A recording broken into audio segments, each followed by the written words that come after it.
በቀጣይ ደግሞ ለፍሪክሽናል ፎርስ ነው የምናነሳው። ፍሪክሽን is the resistance to the motion of a body offered by a surface or any medium through which the body is moving. አንድ ኦብጀክት ሙቭ በሚያደርግበት ሰርፌስ የሚያጋጥመው እንዳይንቀሳቀስ ያ ኦብጀክት እንዳይንቀሳቀስ ያለ የሚያደርግ ምንድነው ፎርስ ነው ማለት ነው ፍሪክሽናል ፎርስ። ለምሳሌ ይሄ ኦብጀክት እዚህ ሰርፌስ ላይ ሙቭ እንዳያደርግ ሰርፌሱ ያንን ነገር ምን ያደርገዋል? ከሚሄድበት ዳይሬክሽን በተቃራኒ መንገድ ይገፋዋል። ያ ፎርስ ምንድነው? ፍሪክሽናል ፎርስ ነው ወይ ፍሪክሽን ነው። Friction is essential as it allows us to hold objects, drive a car and walk. በጣም ፍሪክሽን በህይወታችን አስፈላጊ ነው። የሆነ ነገር እንድንይዝ፣ መኪና እንድንነዳ፣ እንድንራመድ ያደረገን ፍሪክሽን አይደለ? ወክ ማድረግ ራሱ አንችልም ያለ ፍሪክሽን። The strength of the frictional force depends on whether an object is stationary or moving. የፍሪክሽናል ፎርስ ስትሬንግዝ በምን ይወሰናል? ያ ነገር እየተንቀሳቀሰ ነው ወይስ እየተንቀሳቀሰ አይደለም በሚባል ነገር ይወሰናል ማለት ነው። ኦብጀክቱ እየተንቀሳቀሰ ካልሆነ የተቀመጠ ነገር ላይ ስቴሽነሪ ኦብጀክት ላይ የሚኖረው ፎርስ ፍሪክሽናል ፎርስ ኦፍ ስታቲክ ፍሪክሽን ይባላል። ኦብጀክቱ ሙቭ እያደረገ ከሆነ ደግሞ ፍሪክሽናል ፎርሱ ካይኔቲክ ፍሪክሽን ይባላል። ካይኔቲክ ፍሪክሽን ፖይንትስ ኦፖዚት ቱ ዘ ሞሽን፣ ለሞሽኑ ኦፖዚት ነው። ለምሳሌ እኔ እዚህ ሰርፌስ ላይ ያንፏቀቁት ነው ይሄንን ብላችሁ አስቡ። እኔ ወደዚህ ስገፋ ሰርፌሱ ወደዚህ ይገፋኛል፣ ተቃራኒ ነው ማለት ነው። the static friction point is in the direction of the impending force ማለት ነው። static friction ግን ይሄ ነገር እየተንቀሳቀሰ አይደለም። ምን ማለት ለኢምፔንዲንግ ዳይሬክሽኑ ለዛ በቀረበ መንገድ ነው static friction ፖይንት የሚያደርገው ማለት ነው። ተግባባን አይደለ? ሙቭ ያደረኩት ያን ነገር ሙቭ ያደረኩት ከሰርፌሱ የሚያጋጥመኝ ፍሪክሽናል ፎርስ ሬዚስታንስ ኬኔቲክ ፍሪክሽን ነው። ያ ኦብጀክት እስኪንቀሳቀስ ድረስ ምክንያቱም አንድን ነገር ከመሬት ላይ መግፋት ሲጀምር የሆነ ሰዓት ድረስ ፎርስ አፕላይ ባይደርግ ራሱ አይንቀሳቀስም አይደል? ልክ ፎርሱ እየበለጠው ያንን ፍሪክሽናል ፎርስ እያሸነፈው ሲሄድ ነው ስላይድ አድርጎ ሙቭ ማድረግ የሚችለው። ስለዚህ እስኪንቀሳቀስ ያለው ፎርስ ምን ይባላል? ስታቲክ ፍሪክሽን ይባላል። ሙቭ ማድረግ ከጀመረ በኋላ የሚኖረው ፍሪክሽን ደግሞ ምን ይባላል? ካይኔቲክ ፍሪክሽን ይባላል ማለት ነው። but both are proportional to the normal force። ለኖርማል ፎርሱ ምንድናቸው? ዳይሬክትሊ ፕሮፖርሽናል ናቸው። ለምን? ምን ማለት ነው ሲጀመር ፍሪክሽናል ፎርስ ማለት ሚው ታይምስ ኖርማል ፎርስ ማለት ነው። ስለዚህ ኖርማል ፎርስ ይጨምር ፍሪክሽናል ፎርስ ይጨምራል።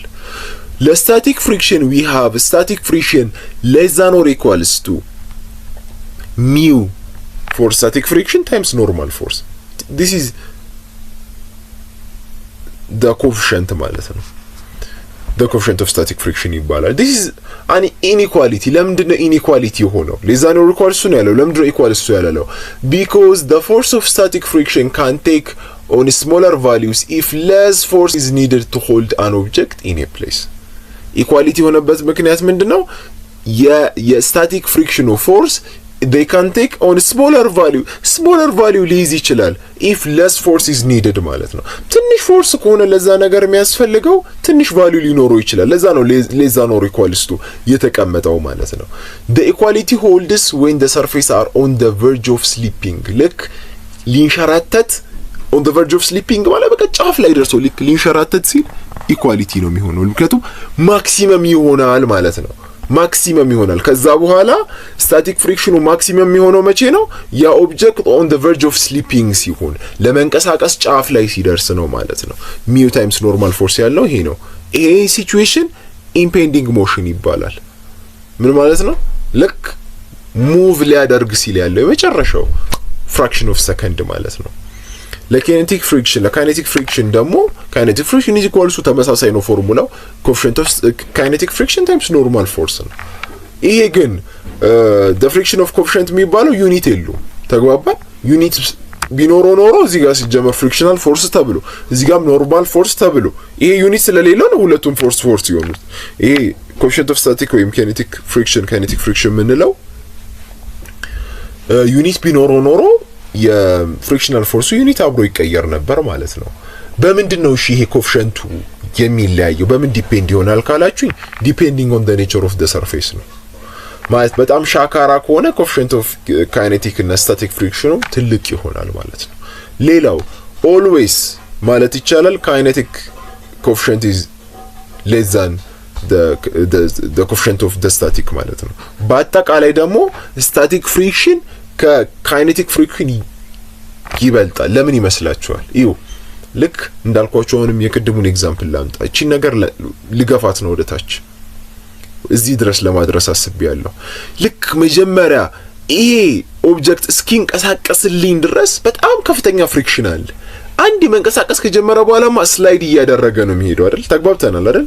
መጀመሪያ ላይ ግን በጣም ከፍተኛ ፍሪክሽናል ፎርስ ያስፈልገዋል። አንድ ይሄንን ፍሪክሽናል ፎርስ ማሸነፍ ከቻልኩ ሙቭ እያደረኩ መሄድ እችላለሁ ማለት ነው።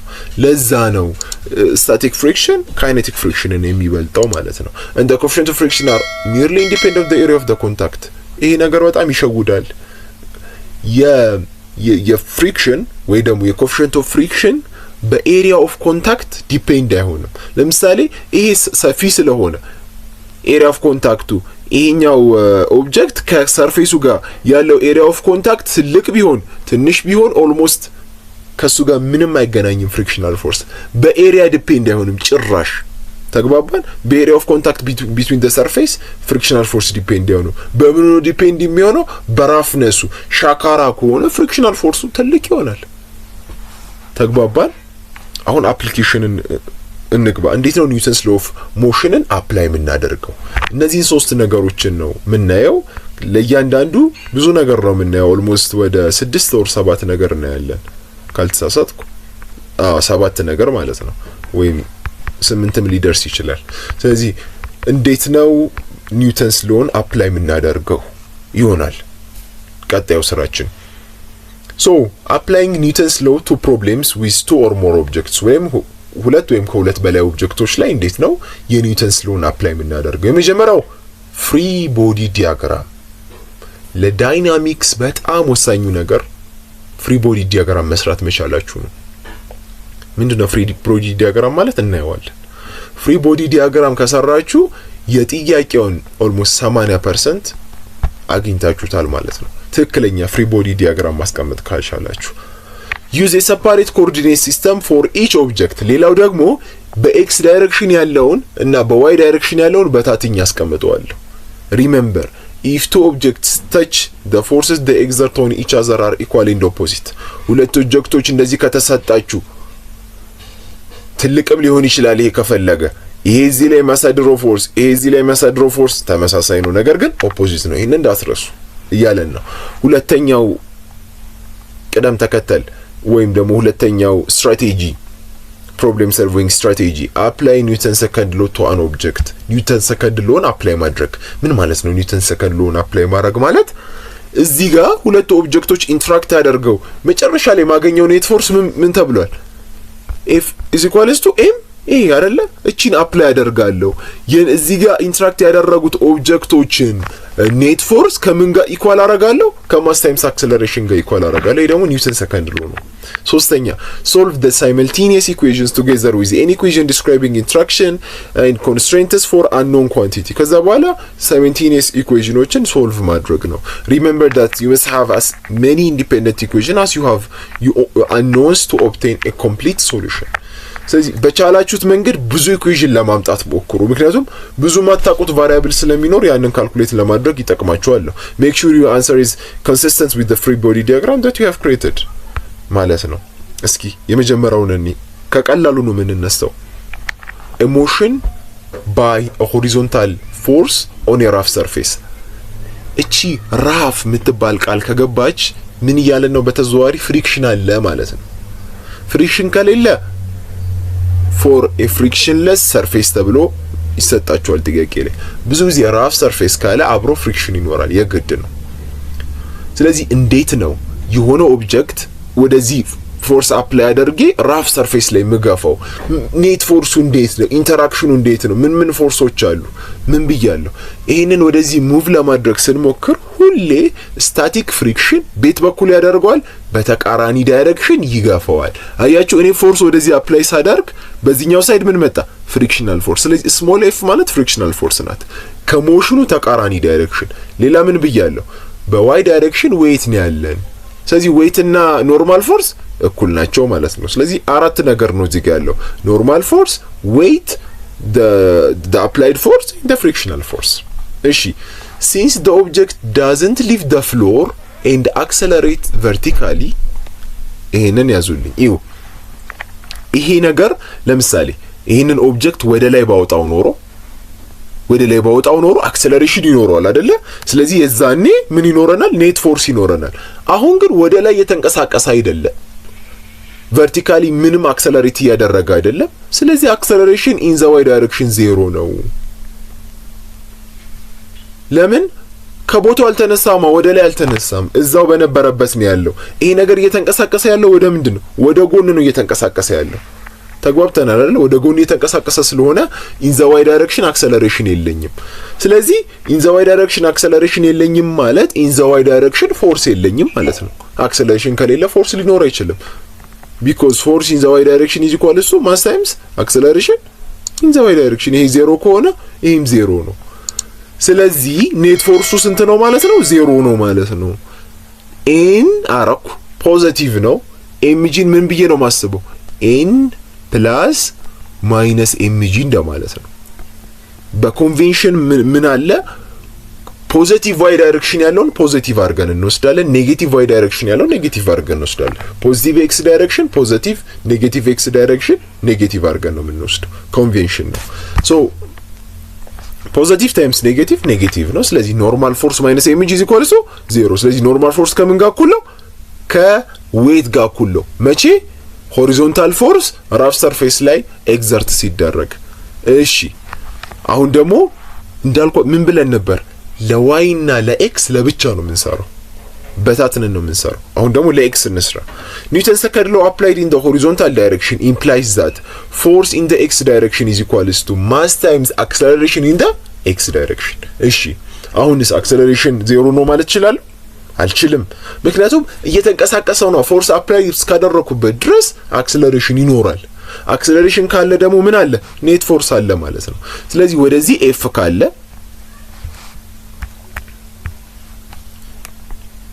ሲቀነስ በዚህኛው ሳይድ ደግሞ ምን አለ? ፍሪክሽናል ፎርስ አለ። ይኸው እቺን ፕላስ አድርጌ ማይነስ ፍሪክሽናል ፎርስ እንደማለት ነው። ኤፍ ማይነስ ስሞል ኤፍ ከምን ጋር እኩል ነው? ማስ ታይምስ አክሰለሬሽን። ለምን? ወደዚህ ልመልሳችሁ እስኪ። አፕላይ ኒውተን ሰከንድ ሎ ቱ ኢች ኦብጀክት፣ ለእያንዳንዱ ኦብጀክት ምን አፕላይ ያደርጉ? ኒውተን ሰከንድ ሎ። ኒውተን ሰከንድ ሎ ኦፍ ሞሽን ደግሞ ኔት ፎርስ ማለት ከምን ጋር እኩል ነው? ከማስ ታይምስ አክሰለሬሽን ጋር። ስለዚህ በኤክስ ዳይሬክሽን ምን አለኝ? አፕላይ ያደረኩት ፎርስ ሲቀነስ ፍሪክሽናል ፎርስ ኢዝ ኢኳልስ ቱ ማስ ታይምስ አክሰለሬሽን። ምን ብያለሁ? ፍሪክሽናል ፎርስ። ፍሪክሽናል ፎርስ ማለት ሚው ታይምስ ኖርማል ፎርስ ማለት ነው። ታካውት ሁለት ኢኩዌሽን አወጣው። እሺ substituting the expression for the normal force from equation 1 to equation 2። ይኸው እዚህ ጋር ኖርማል ፎርስ ምን ብያለሁ? ማስ ታይምስ ግራቪቲ ነው አይደለ? ከመጀመሪያ ኢኩዌሽን። ስለዚህ ኖርማል ፎርስ በሚለው ማስ ታይምስ ግራቪቲ ያስገባበት ምን ይሆናል? ፎርስ ማይነስ ሚው ታይምስ ማስ ታይምስ ግራቪቲ ኢዝ ኢኳልስ ቱ ማስ ታይምስ አክሰለሬሽን።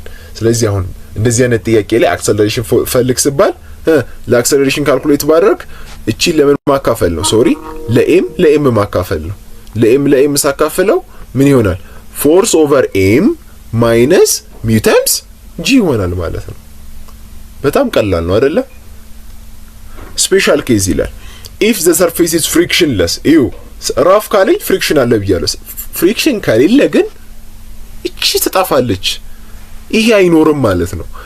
ይሄ ምን ያለው ነገር ፎርስ ያለው ነገር ፍሪክሽናል ፎርስ ያለው ነገር አይኖርም ማለት ነው ሚው ዜሮ ከሆነ። ስለዚህ አክሰለሬሽን ሲምፕሊ ፎርስ ኦቨር ማስ ነው። በኖርማል ፎርሙላ ነው ካልኩሌት የምናደርገው። ለምን? ፎርስ ኢዝ ኢኳልስ ቱ ማስ ታይምስ አክሰለሬሽን ነው የሚሆነው። እዚህ ጋር ምንም ነገር አይኖርማ፣ ፍሪክሽናል ፎርስ የለማ፣ ዜሮ ነው። በቃ ፎርስ ኢዝ ኢኳልስ ቱ ማስ ታይምስ አክሰለሬሽን ነው። አክሰለሬሽን ደግሞ ፎርስ ታይምስ ማስ ማለት ነው። በቃ በጣም ቀላል ነው ይሄ ጥያቄ። በዚህ ላይ ጥያቄ ራሱ አላዘጋጀውም። በቃ ፎርስ ኢዝ ኢኳልስ ቱ ማስ ታይምስ አክሰለሬሽን በሚለው ነው የምንሰራው። የሚለየው መቼ ነው? ፍሪክሽናል ፎርስ ሲኖር ግን በኤክስ ዳይሬክሽን ፍሪክሽናል ፎርሱን አስገብቼ ካልኩሌት ማድረግ እችላለሁ ማለት